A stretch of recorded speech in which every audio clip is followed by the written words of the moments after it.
Liberty. There was so much here. There are no words. Let's just dive right in. No music today. I've got another half hour's worth of broadcasting to do. Arrowhead didn't just cook vicious Thanksgiving dinner. So, first of all, the first improvement is a big one. Various support items, such as exosuits and resupply packs, are visible on the map. But this is going to help so much in regards to battlefield logistics. It should just be perfectly viable to toss down resupply pods at random points while the team travels, and fall back to the visible icon as needed later on. This is going to be huge for our available ammunition on a mission.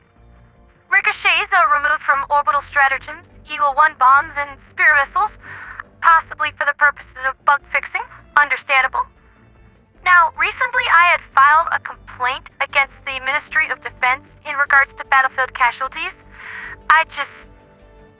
The recent campaign, far too many letters of condolence. That complaint has taken root and has borne fruit with improvements to our light and heavy armor sets. Heavy armor has seen an additional 5% damage reduction and light armor by 8%. Hopefully, that should reduce battlefield casualties to some appreciable degree. Still too many empty chairs at the Liberty Day feast table, but we've done what we can. There has been a change as to how weapon tooltips are categorized. Armor Penetration 2 is now classified as light armor penetrating. Armor Penetration 3 is now classified as medium armor penetrating. Armor Penetration 4 is classified as heavy armor penetrating. And Armor Penetration 5 Plus is classified as anti-tank. Makes sense to me. There's been a change in how plasma weapons form and launch their projectiles in that they experience very high drag, and this is different from weapon to weapon. They have high velocity upon leaving the weapon, but slow down very quickly as they travel through the air. I am being told that for most plasma weapons, this change will not be noticeable. We shall see. My beloved Purifier got buffed nicely. I have always loved this weapon, though it did make people look at me like I were insane. If they knew the depths of my insanity better, they wouldn't be merely speaking on just this. Purifier projectiles can now be charged up with a damage multiplier that scales. A minimum charge of 1/10 of a second gives a 50% damage modifier, and the full charge of 1 second gives a 100% modifier. Good stuff. Furthermore, maximum charge projectile damage has increased to 200 from 100, durable damage to 100 from 50, and maximum charge explosion damage has been increased to 300 from 150. The explosion damage doesn't scale, but does become larger based on charge level, so you can use it in close quarters at low charge without blowing your own tail off. Minimum charge has an inner radius of 1 meter with an outer of 2, the explosion doing 75 damage. Maximum charge at 1 second has an inner radius of 2.9 meters, an outer of 3, and explosion damage of 300. Numbers, math. This is going to make the Purifier an extremely versatile and potent weapon, and I can't wait to wreck the mainframe's plans with it on the next bot hunt. My only regret is that there's only 24 super hours in a day to spread democracy with. The Plas 1 Scorcher now comes with a full automatic firing mode, just as promised, and its fire rate has increased to 350 from 250. It also sports a larger magazine at 20 shots from 15, but at the cost of losing a spare magazine, dropping to 5. Don't worry, this is all part of the MOD's plan to reduce reloads. You're actually gaining about 10 more rounds of ammunition from this change, even if you are going to be burning through it more quickly.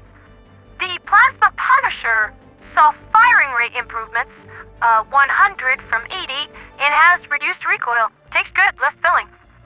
The Liberator had its horizontal recoil reduced by 30% through changes in its internal ammunition feed. Good stuff. The Liberator Penetrator had the same feed system improvements for 30% less horizontal recoil and improvements to its magazine, increasing to 45 rounds from 30. However, you get 3 fewer clips. It still gains about 15 more rounds with less reloading. I really like this whole less time spent reloading initiative. The Liberator Carbine saw the same 30% horizontal recoil reduction. Its ergonomics, that being the stuff that makes you aim faster and turn quicker with the weapon, was increased to 70 from 65, and the reload duration was decreased to 2.5 seconds from 3. This all very much helps the carbine's reputation as a snappy, agile CQC weapon. My beloved BR-14 Adjudicator got some lovely buffs. Make me a happy woman. Sweet liberty. Horizontal recoil was reduced by 30%, and its projectile damage was increased to 90 from 80. I didn't think it needed that, but I am not going to complain. Durable damage was increased to 23 from 16, and its magazine was expanded to 30 from 25. You hear that? That's the sound of bots oiling their pants the second the next bot hunt major order is announced. Commander Rod is going to be happy about this next one.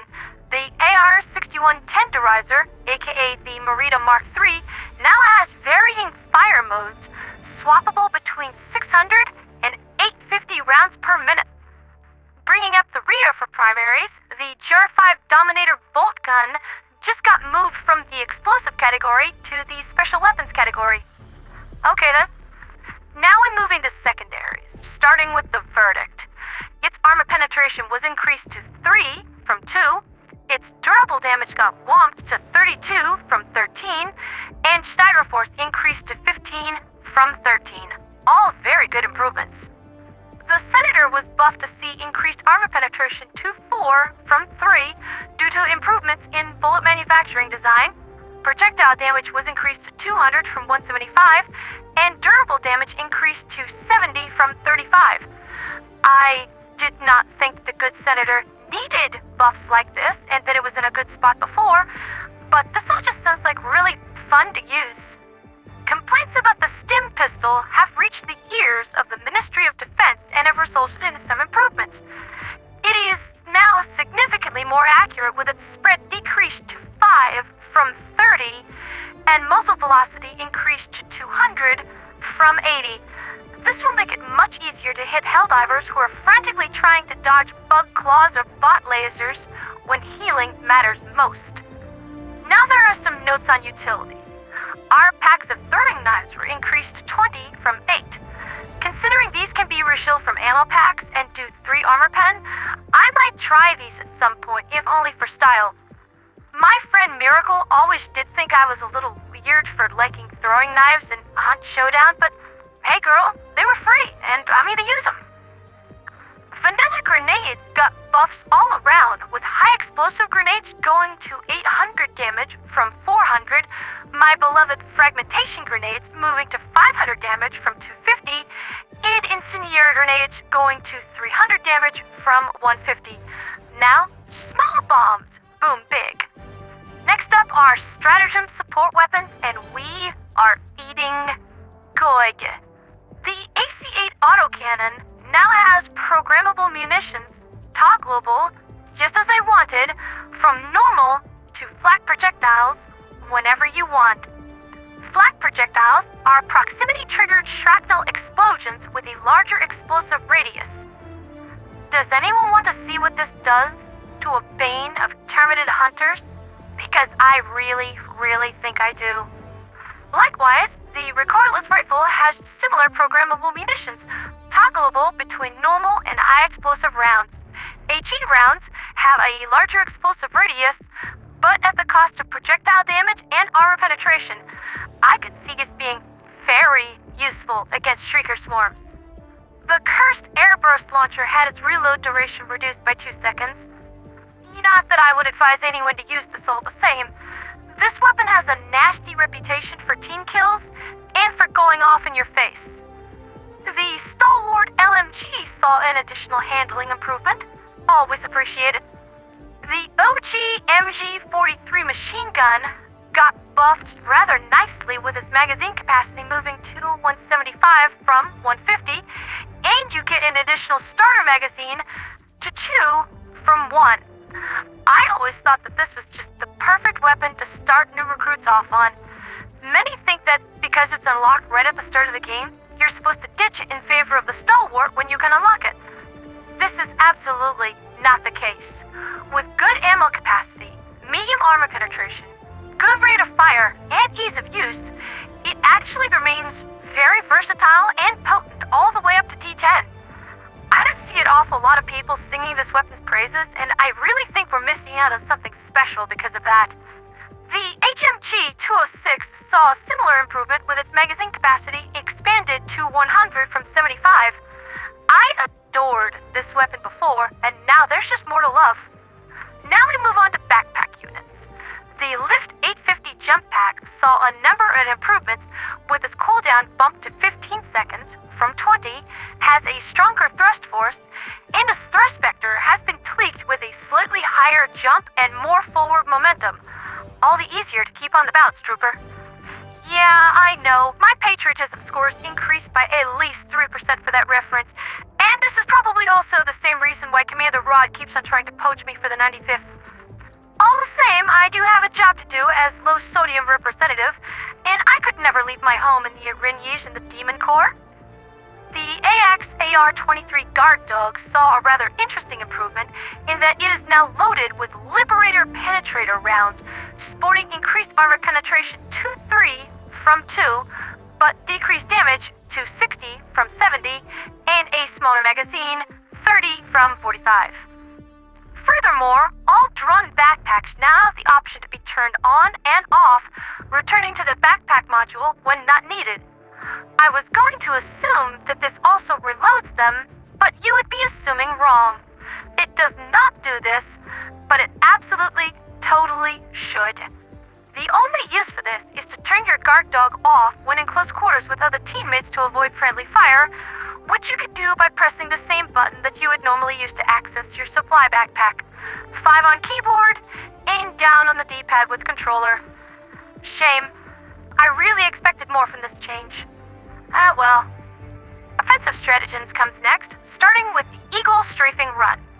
The radius of its explosive rounds was slightly increased, with damage increased to 350 from 250. I thought this HN Warthog Colin was great on bots who couldn't move out of the way, but less good on bugs who just spread out too much. The expanded explosive radius might help a bit with that. Orbital airburst strikes saw some improvements with its salvo increased to 4 from 3. The duration between salvos was increased to 4 seconds from 3, allowing more enemies to get into the radius of the orbital shotgun because yeehaw. However, because the word barrage is not in its stratagem name, it is unaffected by the more guns ship module. Such a shame. Sentries saw important and vital buffs across the board, starting with my beloved MG Sentry.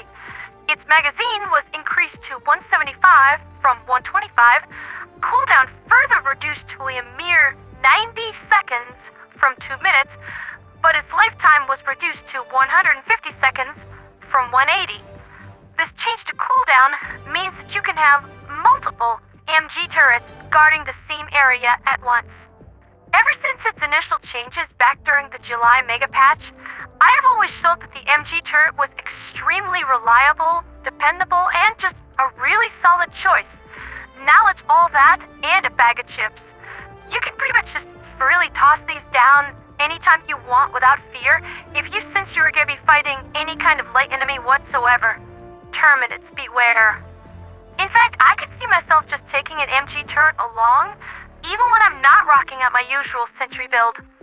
Gatling, rocket, and autocannon sentries saw a collection of similar buffs, with their cooldowns reduced to 150 seconds, but their lifespans reduced to roughly the same values, so when you can call on another, the previous one will be going inactive.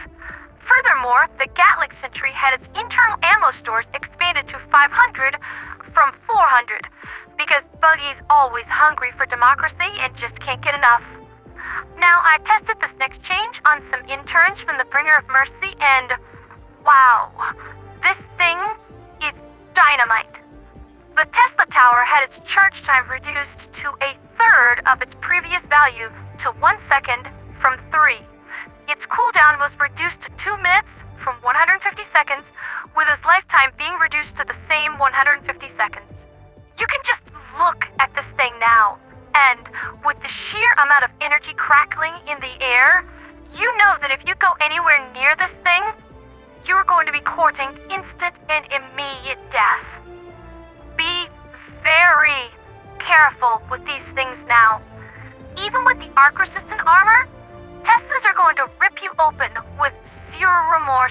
whatsoever. As in, it's going to zap you twice before you can finish being ragdolled and hit the floor. And probably again before you can move out of its radius. Arc resistance armor just means that you have a few more moments to live and try to correct your orientation instead of just getting instantly destroyed by the electrical surge. Anything that comes near these is going to get an express trip to a funeral home, but they're going to be carried to it in a dustpan. I could see Teslas being responsible for taking out more than a few hordes of evil alien beasties, but I could also see them being equally responsible for completely wiping out a squad in mere moments if deployed to the wrong location. I would also like to mention some changes to my beloved anti-tank mines. They are triggered only by Chargers, Bile Titans, Impalers, and Hoax now, and the damage has been increased to 2,000 from 800, so they're roughly the equivalent of a thermite grenade on an immediate weighted trigger. Explosive damage was slightly decreased as well. This completely changes the way that I was using them, being larger versions of anti-personnel mines, and more something that befits the role that their name suggests. You can even walk on them completely without fear, though if you dive onto them, that's going to set off their weighted trigger and they're going to blow up. If you shoot them, they're going to blow up. I can actually see these being excellent protection for your sentries when a charger shows up specifically to wreck your defensive emplacements. Happens to me every single time. Next up is a somewhat controversial change to the shield generator relay dome. Its radius was expanded to 15 meters, giving the sheltered team more breathing room within it, and its charge rate was increased to 400 health per second from 300, with a reduction in the delay between damage taken and when it starts to charge again. However, once the shield is down, that's it. It's not going to regenerate anymore, and the emitter will become permanently inactive. I am not sure I like this change, especially since the bots can really leverage the firepower sometimes. And with the dome being larger, it's going to take more hits than it would normally. We also have a medley of enemy tweaks, starting with patrol patterns. Previously, once the mission was completed, patrols were vastly increased across the whole of the map. Now they will be concentrated around the extraction point. On one paw, this means that once the mission is done, we can search for super credits more easily without being harassed. On the other, extractions are going to be real interesting from now on. On the Terminid side, Bile and Nursing Spewers have had their leg health reduced to 200 from 300 because fluff those little jerks until they're soft and pillowy. Oh, this change is a big one. Hunters have a short, sheared area cooldown for their pounce ability.